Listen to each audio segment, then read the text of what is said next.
Hello అండి. ఈరోజు వెరైటీగా లంచ్ రెసిపీస్. రోజు పప్పు కూర పచ్చడి తినాలంటే పిల్లలకి బోర్, అలాగే బిర్యానీ పలావ్ చేయాలంటే మనకి పెద్ద టాస్క్. అలా కాకుండా ఇలా సింపుల్గా రైస్ ఐటమ్స్ చేయండి. ఈరోజు ఎగ్ బుర్జీ రైస్. ఫస్ట్ దీనికోసం ఒక ప్యాన్ తీసుకొని ఆయిల్ యాడ్ చేసేసి జీలకర్ర, పచ్చిమిర్చి, ఆనియన్స్ని యాడ్ చేయండి. ఇవి బాగా ఫ్రై అయ్యాక ఇందులో కొంచెం సాల్ట్ యాడ్ చేసేసుకుంటే త్వరగా ఫ్రై అవుతుంది. ఆ తర్వాత చిటికెడు పసుపు యాడ్ చేసేసి ఇందులో కొంచెం అల్లం వెల్లుల్లి పేస్ట్ యాడ్ చేయండి. అది పచ్చివాసన పోయాక ఒక టమాటోని చిన్నగా చాప్ చేసేసుకొని యాడ్ చేయండి. ఇలా రైస్ ఐటమ్స్ చేయటం వల్ల పిల్లలు హ్యాపీగా తింటారండి. ఇందులో కొంచెం ధనియాలు, గరం మసాలా, కొంచెం కారపొడి యాడ్ చేసేసి ఒక 2 ఎగ్స్ బ్రేక్ చేసి యాడ్ చేయండి. ఇది కొంచెం కుక్ అయ్యాక ఎగ్ని అప్పుడు కదిపండి, లేకపోతే అంతా మిక్స్ అయిపోతుంది. ఇది బుర్జీలాగా కావాలి.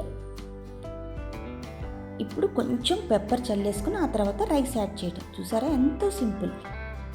మా బాబు కర్రీస్ తినడండి, అందుకే నేను ఇలా డిఫరెంట్గా డైలీ ఒక రైస్ ఐటమ్స్ ప్రిపేర్ చేస్తాను. నెక్స్ట్ మన చిల్లీ గార్లిక్ ఫ్రైడ్ రైస్. ఇది చాలా బాగుంటుందండి. ఇది కూడా ఒక ప్యాన్ తీసుకొని ఆయిల్ యాడ్ చేసేసి అందులో గరం మసాలా, హోల్ దినుసులు యాడ్ చేసేసి చాప్ చేసిన గార్లిక్ ముక్కల్ని, అలాగే ఇందులో మెయిన్ ఏంటంటే రెడ్ చిల్లీ ఫ్లేక్స్ ఉంటాయి కదా, ఆ చిల్లీ ఫ్లేక్స్ ఎక్కువగా యాడ్ చేయండి.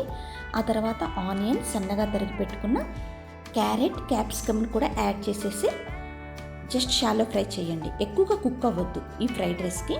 ఇందులో మెయిన్ చిల్లీ ఫ్లేక్స్ని మాత్రం యాడ్ చేయండి. ఆ తర్వాత సన్నగా తరిగి పెట్టుకున్న క్యాబేజ్ని యాడ్ చేసేసి కొంచెం మీడియం ఫ్లేమ్లో ఉంచండి స్టవ్ని. ఆ తర్వాత 1 టేబుల్ స్పూన్ సోయా సాస్, అలాగే 1 టేబుల్ స్పూన్ రెడ్ చిల్లీ సాస్ని యాడ్ చేసేసి ముందుగా మనం ప్రిపేర్ చేసి పెట్టుకున్న రైస్ని యాడ్ చేసి సాల్ట్, అలాగే పెప్పర్ యాడ్ చేయండి. అంతేనండి, ఎంతో యమ్మీగా రెసిపీ రెడీ. ఇలా ప్రిపేర్ చేసి ఇచ్చారనుకోండి, పిల్లలు బాక్స్ మొత్తం ఖాళీ చేసి రిటర్న్ తీసుకొస్తారండి, అంత టేస్టీగా ఉంటుంది. Next poha rice. ఇది 2 కప్స్ పోహాని తీసేసుకొని వాష్ చేసి ఒక 5 మినిట్స్ సోక్ చేసేసి స్క్వీజ్ చేయండి వాటర్ మొత్తం, అందులో పక్కన పెట్టేసుకోండి. ఆ తర్వాత ఒక ప్యాన్ తీసేసుకొని ఆవాలు, జీలకర్ర, మినపగుండ్లు, అలాగే అన్ని పోపు దినుసులు యాడ్ చేసేసుకోండి. ఇది కూడా చాలా బాగుంటుందండి. ఇది కర్ణాటక వాళ్ళు ఎక్కువగా పోహాతో చేస్తారు. మనం లెమన్ రైస్లా ప్రిపేర్ చేస్తాం కదా, సేమ్ అదే ప్రాసెస్. పోపు దినుసులు అన్నీ వేగాక పచ్చిమిర్చి, ఆనియన్స్ని కూడా ఫ్రై చేసేసుకోండి. ఆ తర్వాత కరివేపాకుని యాడ్ చేయండి.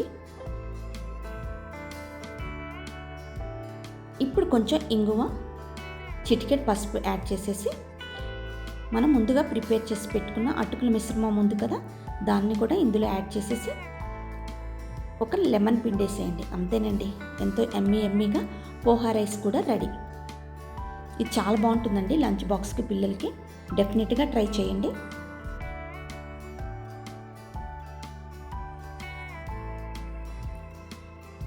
మన నెక్స్ట్ రెసిపీ పులియోగ్రే రైస్. ఇది కర్ణాటక వాళ్ళ ఫేవరెట్ రైస్ అండి. జస్ట్ ఆయిల్ తీసేసుకుని అందులో పోపు దినుసులు యాడ్ చేసేసి కరివేపాకు, ఇది ఇన్స్టెంట్ ఎంటీఆర్ మసాలా పౌడర్ ఉంటుందండి, దాన్ని యాడ్ చేయండి. MTR puliyogare powder. మన తెలుగు రాష్ట్రాల్లో మనకి చింతపండు పులిహోర ఎలానో, కర్ణాటక వాళ్ళకి ఈ పులియోగ్రే అంత ఫేమస్. మీరు ఏ టెంపుల్కి వెళ్ళినా కూడా మనకి పులిహోర పెట్టారు, ఈ పులియోగ్రేనే పెడతారు. Just 2 table spoon oil add చేసేసి అందులో జస్ట్ పౌడర్ని యాడ్ చేసేసుకొని 2 మినిట్స్ తర్వాత రైస్ని కొంచెం సాల్ట్ని యాడ్ చేసేసుకోవటం. అంతేనండి, ఇన్స్టెంట్ రెసిపీ. ఇది చాలా బాగుంటుంది. మనకి నైట్ లెఫ్ట్ ఓవర్ రైస్ ఉన్నా కూడా ఇలా ప్రిపేర్ చేసుకోవచ్చు. దీంట్లో ఈ ఎంటీఆర్ మసాలా పౌడర్ ఉంది కదా, పులియోగ్రే పౌడర్లోనే అన్ని పోపు దినుసులు యాడ్ అయ్యి ఉంటాయి. సో ఎక్స్ట్రాస్లు యాడ్ చేయాల్సిన అవసరం లేదు. జస్ట్ ఆయిల్ యాడ్ చేసేసి ఇవి యాడ్ చేసుకుంటే సరిపోతుంది ఈ పౌడర్. ఈ వీడియో మీకు ఎలా అనిపించిందో నాకు కామెంట్ చేయండి. అలాగే వీడియో నచ్చితే లైక్ చేసి షేర్ చేయండి. ఫస్ట్ టైం ఛానల్ చూస్తే సబ్స్క్రైబ్ చేయండి. Thank you.